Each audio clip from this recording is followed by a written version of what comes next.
덧셈.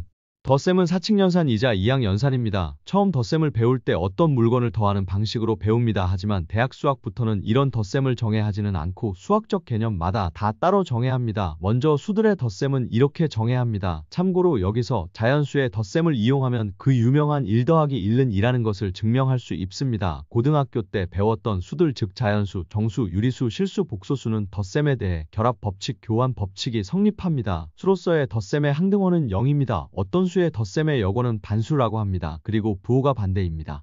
홀수 더하기 홀수는 짝수이며 홀수 더하기 짝수는 홀수이고 짝수 더하기 짝수는 짝수입니다. 수열의 합을 급수라고 부르며 기호는 그리스 대문자 시그마를 이용합니다. 우리가 사용하는 더하기 기호는 1489년 비드만이 쓴 책에서 처음 나왔습니다. 유래는 그리고를 라틴어로 번역하면 이 t인데 이 t를 빠르게 쓰는 과정에서 나온 게 정설입니다. 더하기는 1차 연산이며 더하기를 누적한 연산인 곱셈은 2차 연산이라고 하며 덧셈의 역연산은 뺄셈이라고 합니다.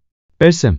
뺄셈은 이항연산이자 사칙연산입니다. 처음 뺄셈을 배울 때는 물건을 없애는 식으로 배우지만 조금 더 배우면 덧셈의 역연산으로 배웁니다. 사실 역연산으로 정해했지만 대수학에서는 딱히 뺄셈을 크게 정해하지는 않습니다. 왜냐면 이렇게 덧셈으로 표현할 수 있기 때문입니다. 그래서 수열의 뺄셈을 나타내는 기호는 없습니다. 뺄셈은 결합 법칙, 교환 법칙이 성립하지 않습니다. 그리고 자연수에 대해서 닫혀있지 않습니다. 그래서 초등학교 수학에서는 작은 수에서 큰 수를 뺄 수 없다고 배우고 중학교 수학부터는 음수를 배우면서 뺄 수 있다고 배웁니다. 우리가 지금 쓰고 있는 뺄셈 기호는 1489년에 비드만이 쓴 책에서 처음 등장합니다. 뺄셈 기호의 유래는 다양하지만 유력한 것 한 개만 뽑자면 마이너스의 앞글자인 m을 빠르게 쓰는 과정에서 나왔다는 설이 있습니다. 덧셈을 누적해서 곱셈을 정해 했듯이 뺄셈을 누적해서 나눗셈을 정해 하려고 하시던 분들도 있지만 결론만 말하자면 기껏 가봐야 자연수에서만 정의할 수 있기 때문에 딱히 의미 있는 정의 방식은 아닙니다. 곱셈.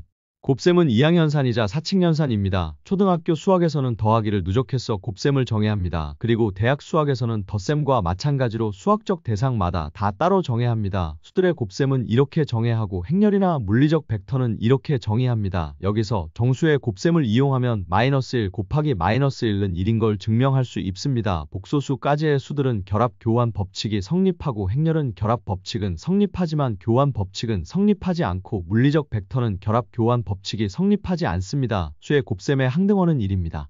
어떤 수의 곱셈의 역어는 역수라고 합니다. 수열의 곱은 그리스 대문자 파이를 이용해서 표현합니다. 우리가 흔히 사용하는 곱셈 기호는 1631년 윌리엄 오트레드가 쓴 책에서 처음 나옵니다. 물론 곱셈 기호는 이것 말고도 점을 찍어서 표현하기도 합니다. 또한 문자들의 연산에서는 곱셈 기호를 생략하는 경우가 많습니다. 곱셈의 역연산은 나눗셈입니다.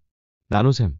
나눗셈은 이항연산이자 사칙연산입니다. 처음 나눗셈을 배울 때는 물건을 나누는 식으로 배우지만 조금 더 배우면 곱셈의 역연산으로 정의하지만 뺄셈과 마찬가지로 이렇게 곱셈으로 표현이 되므로 대수학에서는 딱히 크게 정의하지는 않습니다. 그리고 나머지를 이용한 정의 방식도 있습니다. 뺄셈과 마찬가지로 결합 교환 법칙이 성립하지 않고 정수에 대해서 닫혀있지 않습니다. 그리고 0으로 나눌 순 없습니다. 이것은 곱셈의 역연산으로 쉽게 증명할 수 있습니다. 여기서 0 나누기를 무한대 라고 이야기하는 사람도 있지만 결론만 말하자면 무한대는 수가 아닐 뿐더러 무한대가 수라고 해도 양의 무한대와 마이너스 무한대가 같다는 결론이 되면서 모순이 생깁니다. 그래서 거의 대부분의 수학 체계에서는 0을 나누는 것을 정해하지 않습니다. 그리고 0분의 0은 부정형으로 모든 수가 성립해서 0분의 0은 정해하지 않습니다. 현대의 나눗셈 기호는 총 두 가지로 이렇게 두 개가 있습니다. 우리가 쓰고 있는 나눗셈 기호는 1659년 요한 란이 처음 사용했습니다. 나눗셈 기호의 유래는 비율을 나타내는 기호에서 유래했다는 설 그리고 분수에서 나왔다는 설 총 두 가지 설이 있습니다.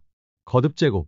거듭제곱은 이항연산입니다. 처음 거듭제곱을 배울 때는 덧셈을 반복해서 곱셈을 정해 했듯이 곱셈을 반복해서 거듭제곱을 배웁니다. 그리고 고등학교 때 미치 양수일 때 지수를 모든 실수의 거듭제곱을 배우고 대학 수학에서는 모든 복소수에 대해 및 그리고 지수의 거듭제곱을 배웁니다. 거듭제곱을 배우면서 제곱근 그리고 로그를 배우는데 간단히 설명하자면 제곱근은 지수가 정해진 상태에서 미치 값을 구하는 것이고 로그는 미치 정해진 상태에서 지수를 구하는 것입니다. 대학 수학에서 거듭제곱을 정해 방식은 세 가지 정도 있습니다. 지수법칙은 이렇게 있습니다.